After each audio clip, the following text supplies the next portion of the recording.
Welcome to the One for the Road podcast. My name is Mr. K. Alongside me is C Squared. Today's episode is the golden age of Doge. Doge has been in the It news quite a is. bit. It is the golden age of Doge. Doge has been in the news quite a bit. So we thought we'd talk about some of the great cuts that we've seen from Elon and Trump. Talk about the mine that Elon was the only American to ever find until recently. Uh, Begs the question, what happened to investigative journalism? Is it a dying art? And we'll talk about the original father of Doge, our buddy Al Gore, and some of his efforts that mirrored Elon's in 1993 and how successful they were. Well, I think Uh, from the owl perspective, that mine should have been flooded and underwater. I'm thinking in probably 2002 or something. Fortunately, neither the mine or Owl's Florida real estate is underwater at this right, time. right. So let's get right into it. It appears Donald Trump is delivering on his campaign promises when Elon Musk, the head of DOGE, the Department of Government Efficiency, is running through line by line, like they promised the American people, and this mandate and trying to get drain the swamp. It seems that Trump on this second term is delivering on the promise of draining the swamp. And this time he's got a plan, and this time he's got one of the smartest guys in the world to help him. And I will say, John, it is what I just heard, and I'm trying to think of the source. The source was either Alex Jones or maybe Stephen Gardner or someone like that. I apologize for not knowing the source, but that what was done is there was an existing. So the question was is the thought was is that they would have time to shred the records and hide all these money laundering operations that they had going on.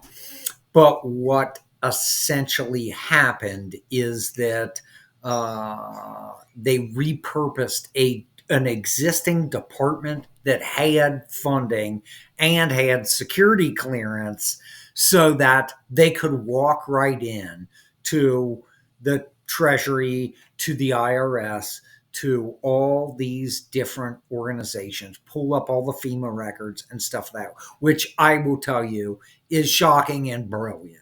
Yes, And yes, so, yes. so somebody, who knows who it was, had a great plan in place to make this thing roll on day one, where they were going to be able to get all these financial records, which really, it's all about money. So the bottom Yes. line is, Our money. where is our money uh, and essentially where this is going, um, and and what it looks like in a number of different cases is this is the potentially the biggest money laundering operation in the history of the world. Yes. And I so mean, I believe I saw the BlackRock analyst Ed Dowd on one of these programs, and he thinks between between the migration crisis and all the NGOs and the Ukrainian war, it's in excess of $2 trillion, yeah. and both of those look like this huge money laundering operation. I know you brought up the hotel in New York. You're welcome to recap that, but what I say is, how can you spend $59 million Right. on hotel rooms? So something else was going on there. And you would think, what it is, and we don't fully know at this point, but you would think what it is it's easy to book a bunch of rooms and then have the money exit out the back door to somebody else. Um, and Yeah. that looks like pretty much the game plan for trillions of dollars worth of expenditures in money. Right. So I think what's wild about the FEMA thing that it was first called out is FEMA was sending money to house immigrants in New York for 59 million. And to Chris's point, it's like, how, how many hotel rooms can 59 million get you, even in New York? I mean, Right. imagine quite a few. But the one thing that struck me was FEMA is disaster relief. It isn't housing illegal aliens in New York hotels. So it seemed like quite the dereliction of the mission statement for FEMA. Yeah. Now, FEMA does, I think, their weak excuse was, oh, we deliver assistance. So the one thing that struck me was that they were empowered to use that money any way they see fit. And it's just the one thing that's disgusting that we're finding out is that these agencies have thousands, and in the case of USAID, which we'll get to, at 10,000 workers. I mean, these agencies are stacked to the gills with people, salaried employees, making choices with monopoly money.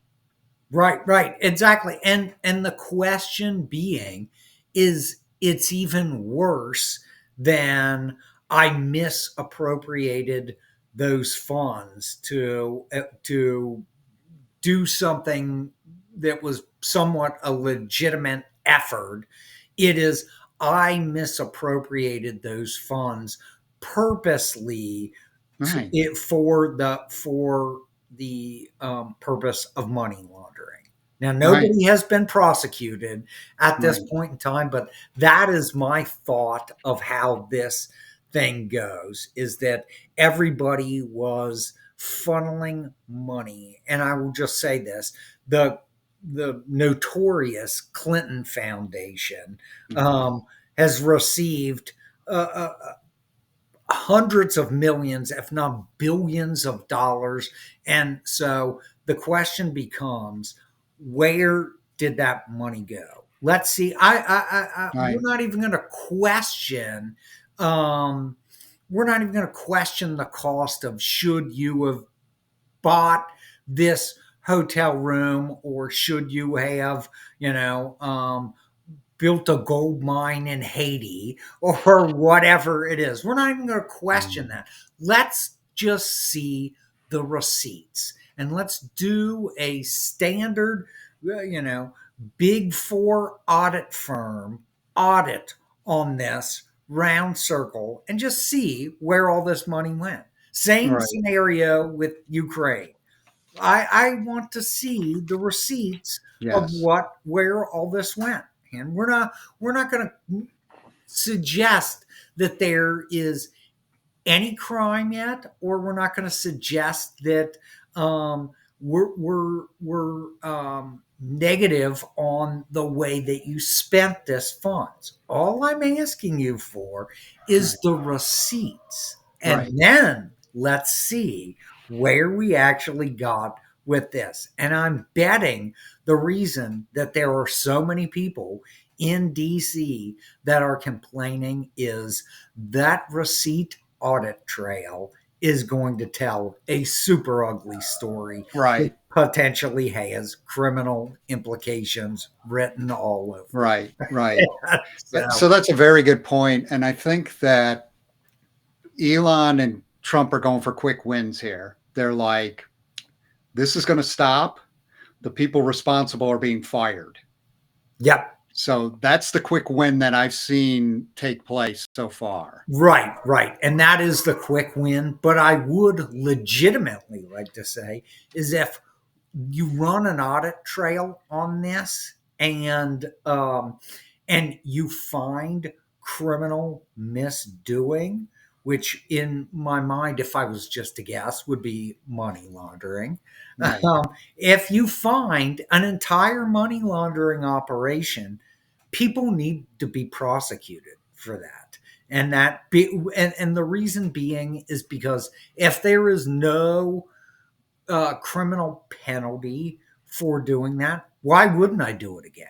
And why wouldn't the Right. next person that you elect into that position, even if they resign their congressional position, why wouldn't the next person just do that? Because there's obviously no penalty for doing this. So the issue in my mind is, if you follow the audit trail and you find illegality, all these people need to be prosecuted for Yes. that Yes. And that illegality. might be the next step. And But right. hopefully it is the next step. So Yeah. I think they're it looks really, hence the charter of their organization, really focusing on making government more efficient. How do you do that? Well, let's go to USAID.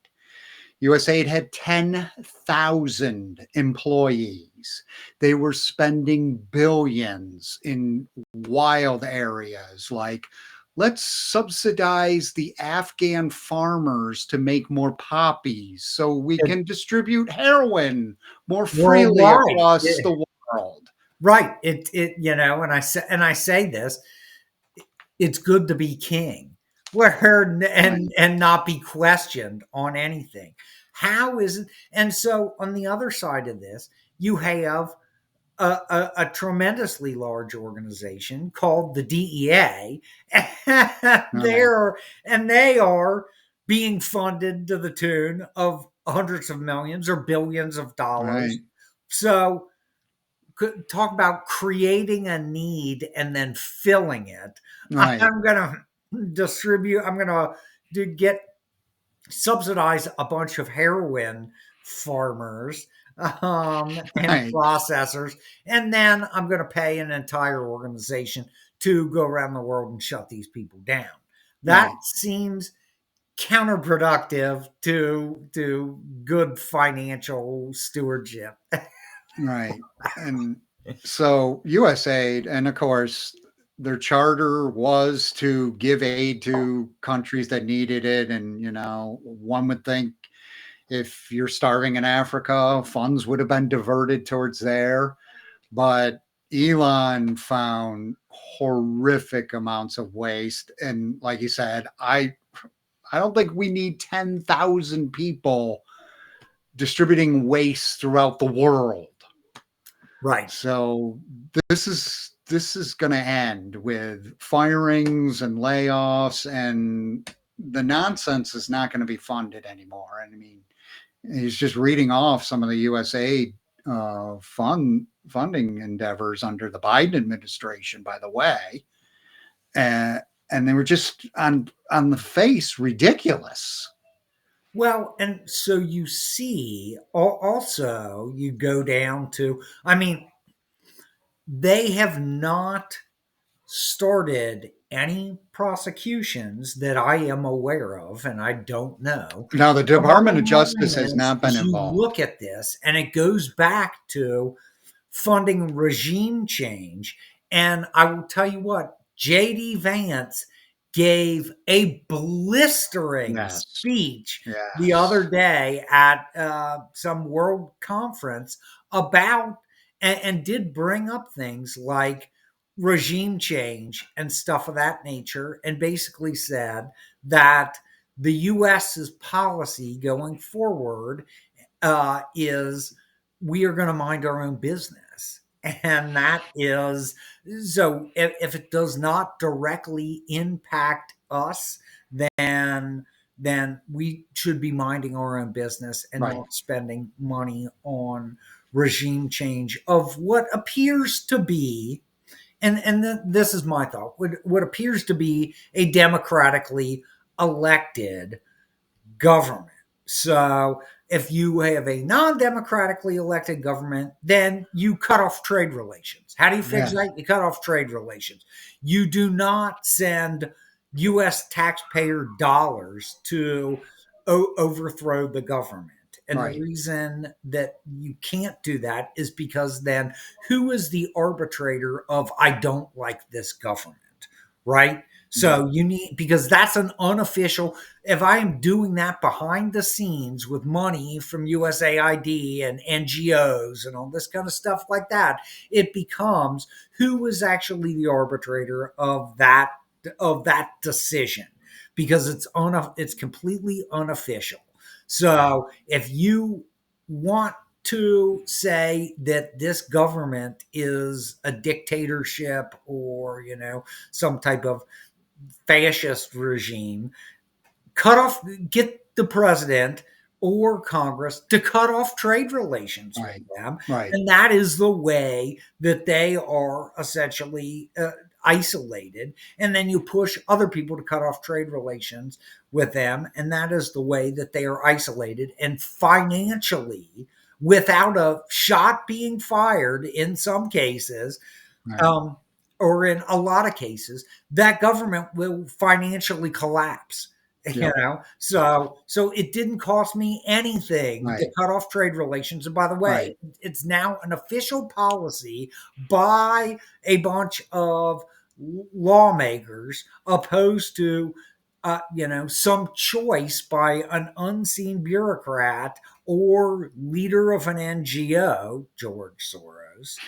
And that is determining whether governments topple or not. And some of which that it is known that they toppled were in fact democratically elected governments that were unfriendly to the elite of the world. So they Right. decided that it was a good idea to get rid of them.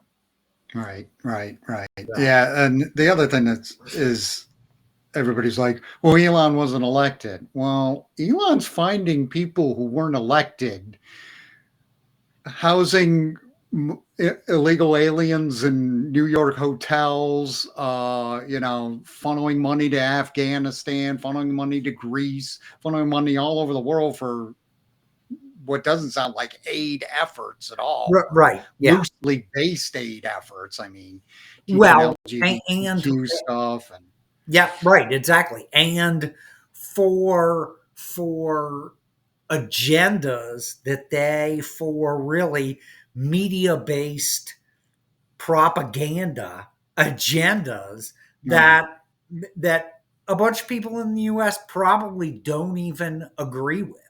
right, Yeah. right. And So well, yeah, I it's would totally agree with that given the mandate and the election results of the last election. right. Exactly. So why, and they're aligned with the UN's agenda, which I highly question that we should be giving any money to the UN Right, or anything of that nature. And so, and I think what they found on is also a bunch of these NGOs were UN NGOs. So the bottom line is that we're not only giving the official budget that we pay to these operations, the UN, the WHO, any of these folks, right, we're, right, we're also behind the scenes giving them, you know, 10 times what is publicly announced that we're giving them, because they started all these NGOs and we're giving all this money to the NGOs. So the bottom line is that this as an audit trail, I think it is.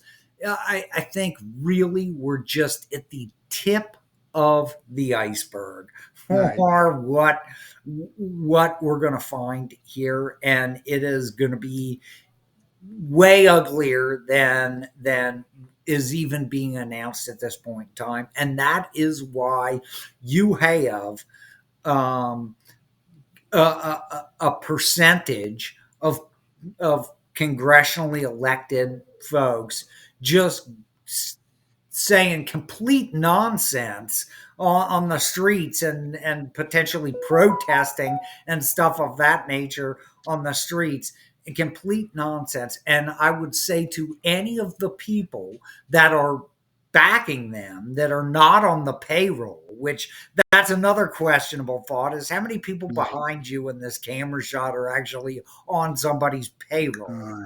Yeah. And, Oh, but yeah. the bottom line is that I would say that anybody that is not on the payroll is you're being used as a useful Yes. idiot, because Yes. this is not what it appears. This is basically about, and I don't think they have any support for it, but it's basically about them hiding potential mishandling of money in the best case scenario, and criminal mishandling of money in the worst case scenario. Right. Right. So the one thing that Elon discovered that I thought was quite amazing was the limestone mine. Looked like it was from the 50s. Rumor has it that it was built in 55, and it is housing all of the paper retirement documents. So I think everybody who's alive today has a piece of paper in the limestone mine. Uh, You would think it would be a lot easier to store that, even if it was in the mine, on a jump drive. Yeah, one would think there, that maybe that was really good, cool in '55, but there have been a few advances since then. But so what I find amazing is that no one from the media in the past 60 years that this limestone mine has existed ever found the mine, ever reported on the mine, and we get this news from Elon. Yeah, the new media. Right. that so you look at that and say that is a legitimate question. Where has investigative journalism Yes. gone that was supposed to find any of this stuff? A mine with millions and millions of paper records, funding via this treasury based system. What investigative journalist has not at least looked into this at any Right. point? It's absurd, you know. Right. I mean, there hasn't been serious investigative journalism, it seems, since the 80s. I mean, we both remember a time 60 Minutes used to have some teeth and like expose a lot of this. That's why people tuned in every week to 60 Minutes. Why 60 Minutes was like sometimes the number one show on television, because they were just going to blow your doors off with a corruption scandal that they found that nobody else did. And what you look at is what NGO or organization that got funded potentially by the taxpayers actually took over these media operations, Right. because through USAID they essentially have all that was not just foreign operations, that was essentially uh, all media operations. So Oh, essentially they were funding media operations in the US. And so you look at that aspect of things and say, what happened to all these investigative journalists that actually had television programs? Like TV is relevant anymore. But right. the bottom line is, That's is that true. that had television programs, they all started taking huge amounts of funding. Their parent corporations started to take Hmm. huge amounts of fundings, or were purchased by, in this huge consolidation of media that has happened over the last 50 years, and at first I think it goes all the way back to pre-World War II, where um, people were buying newspapers when that was relevant, and, Right. and Right. Right. consolidating the news industry. Then they got into consolidating the television industry, and the bottom line is that it was a bunch of large either national corporations or multinational corporations who owned every news outlet. And then at that point in time, they are either projecting their own view. There is no more investigative journalism. It is projecting the propaganda that that the board of directors of this company actually wants projected. That, I mean, at that point, it becomes less than worthless. It becomes, Right. it becomes counterproductive propaganda is what it Right. becomes. So I look at that and say that whole scenario came from the consolidation of the media, and where did the money come from to consolidate the media like that? And I'm betting you could trace a bunch of it back to funding via USAID, NGOs, Right. special interest groups Yep. that were then funding, lots of commercial time and stuff of Yep. that nature. And you saw a bunch of stuff about COVID.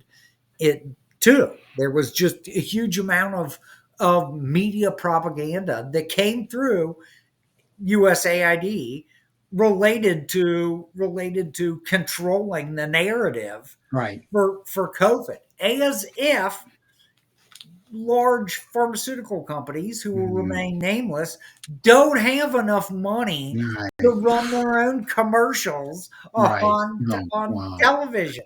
Well, And they're running them like crazy. I right, mean, they've flooded the market of TV. You brought up a point of all media, and the thing that strikes me is Fox News is in the media business. Why didn't they run any corruption stories during Biden's administration? right, you And it got it. was given that I mean, there's no secret I, to me. They're one of the few right leaning media outlets out there. but is that and I look at this, and this is a great point, John. Didn't mean to interrupt, but you can say right leaning, but if all the media is controlled, it's the fake paradigm of, and I think that's exactly what you're suggesting, the fake paradigm between right and left. Right. Nobody is really going to throw out the big story, which you see Tucker Carlson got forced to leave. And Right. Right. so the bottom line is that nobody is throwing out that big investigative journalist story because it's really the two wings of the same bird. The Right. right paradigm, the left paradigm, but don't stray too far from the center, or you're going to be now. The left paradigm strayed way far from the center, and now they're getting crushed for that. Right. But from a Fox News perspective, don't stray too far from the center, and and you'll be all right. You can be that right wing of the bird, but Right. it's all the same bird, and it all goes back to the same place. Right. I do think a paradigm shift is occurring. And you brought up a point. I don't think people are really getting their news from these televised media outlets. They're getting their news from Joe Rogan. Yep. Right. Joe Rogan Yep. has 1.9 million views and climbing on some of these videos. Yep. Yep. Right. Exactly. Uh, And that is like, I believe, four times what some of the major media networks are getting. Four times. So, what does that say? right, right. So I think there's definitely a paradigm shift going on. But, Elon wasn't the first Doge advocate.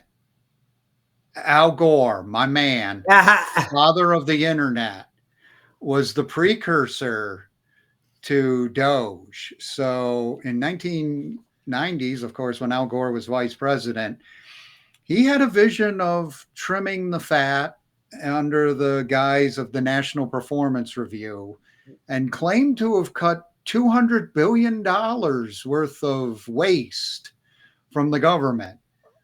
Well, I find that hard to believe, and I will tell you, John, in my first computer job, I spent some time at the federal government wiring what was the internet pre the World Wide Web and doing some of that in nights and weekends.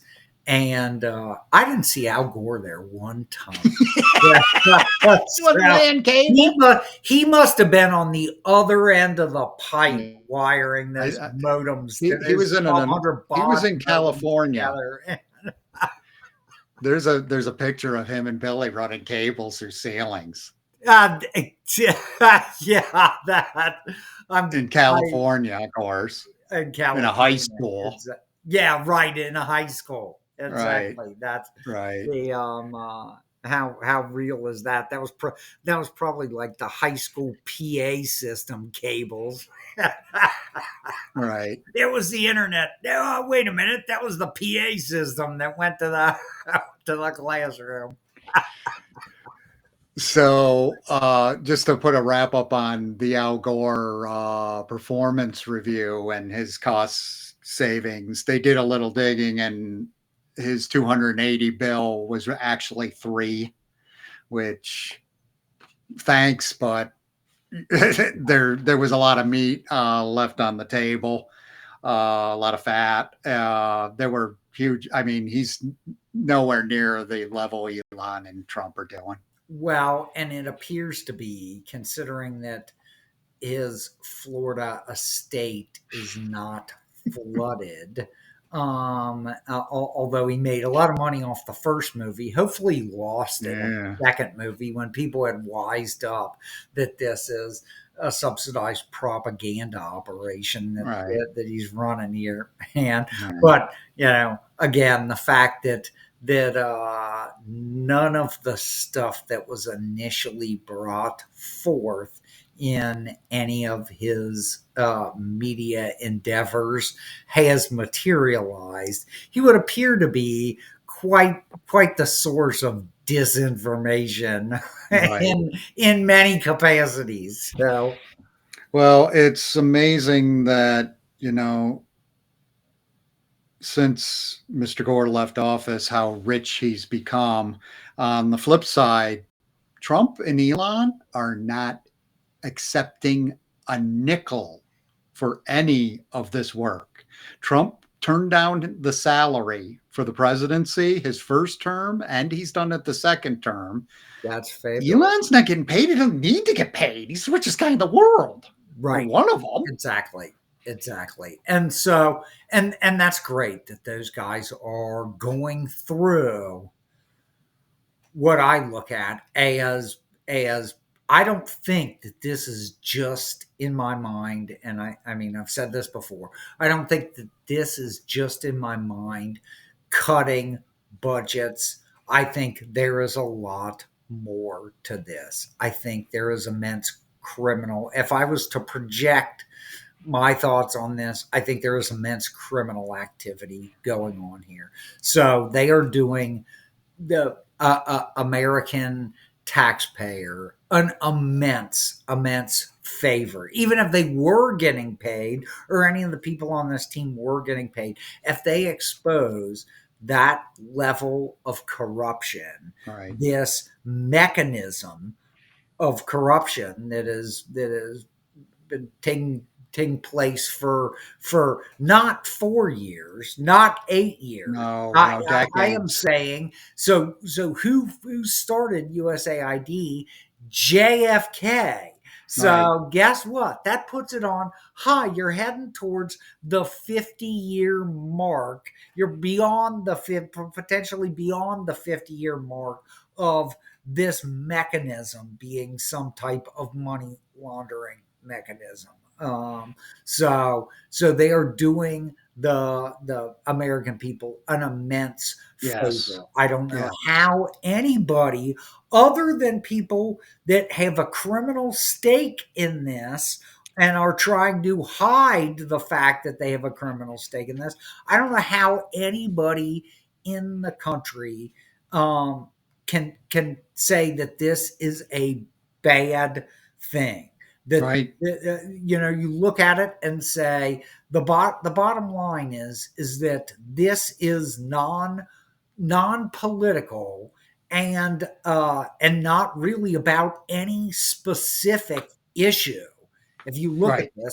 this is about criminal money laundering. Right. And It's waste. how can you not like the fact that they are rooting out, criminal financial at the um, uh, most lenient point, complete waste and mismanagement of Right. funds, and at the worst Right. point, criminal money Criminal. laundering. How do you not like that? Because it's not about any specific given political issue. It is about who has got their hand out taking Right. some obscene amount of money out of your pocket. And Right. So there's two themes I don't know running. how you don't like that. I don't know who can say that they don't like that. Right. I think there's two themes running. One is Trump's a businessman. He's running the government like a business. He Yep. is eliminating waste. He is driving down costs to run this business. And his business now is the US government. But It's fantastic.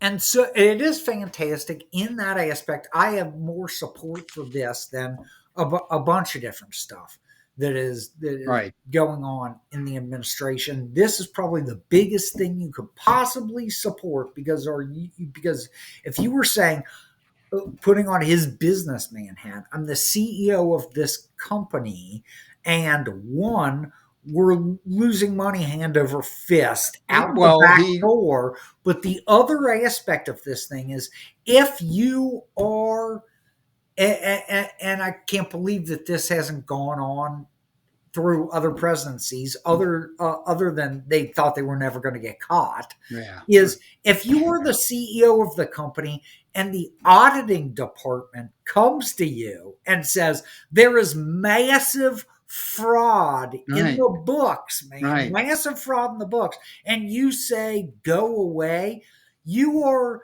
the Ken Lay of the company, Right. like Enron, and you are potentially going to jail.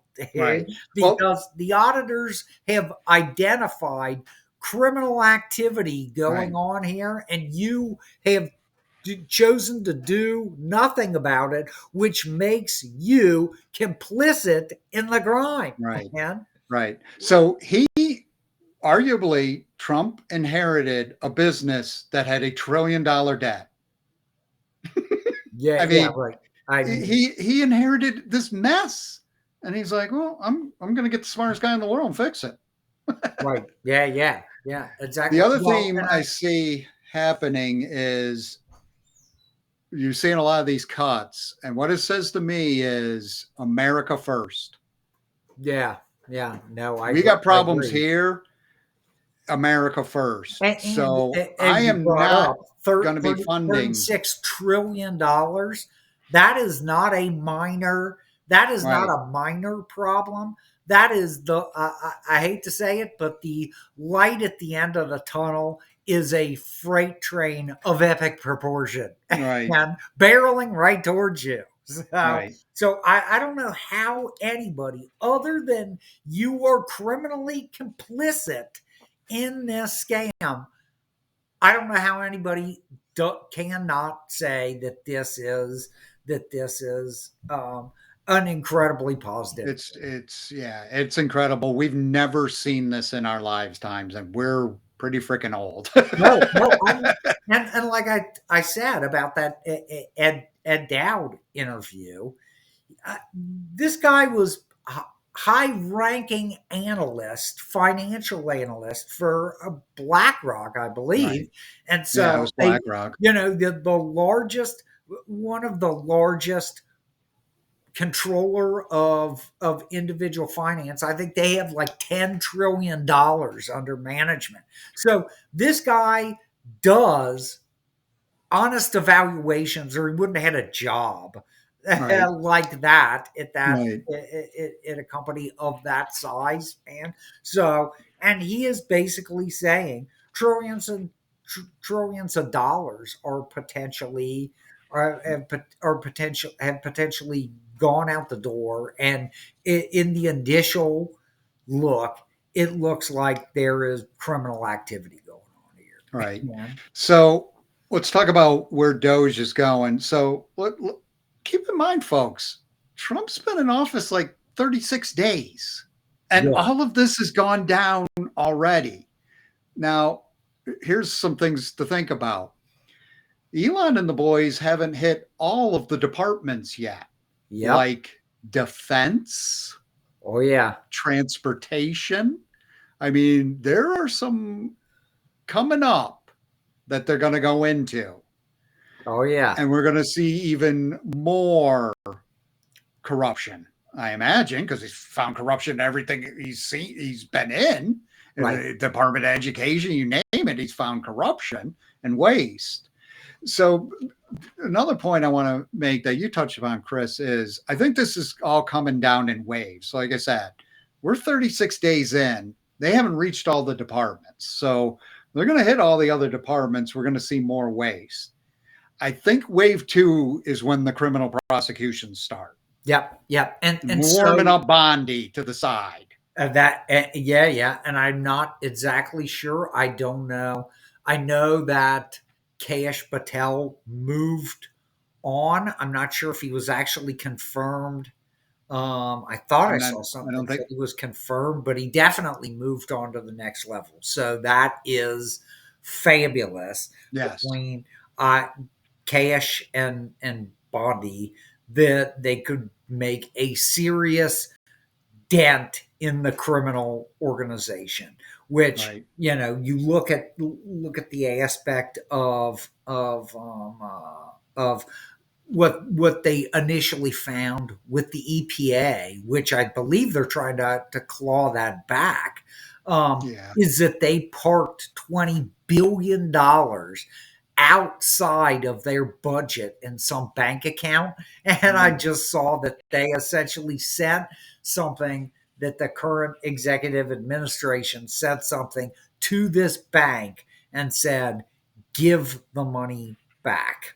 Right. And Right. we Yeah. want They've been control clawing of back this money. account and give the money back. And what they said, and this is brilliant, is we are not claiming that your bank committed any crime by holding this money, but we want it back Yeah. immediately. Yeah. So, With the interest in her. yeah, we will take the interest on it, but we want it back Yeah. immediately. And Right. then you are free to go, and we're going to find out exactly who was parking money outside of the government mechanism to actually for budgets and spending, because that, in my mind, I don't know, I'm not a lawyer, but I play one on TV, not Yes. really. But the Attorney at bottom law. line is that seems like it's criminal in nature, just off the top of my head.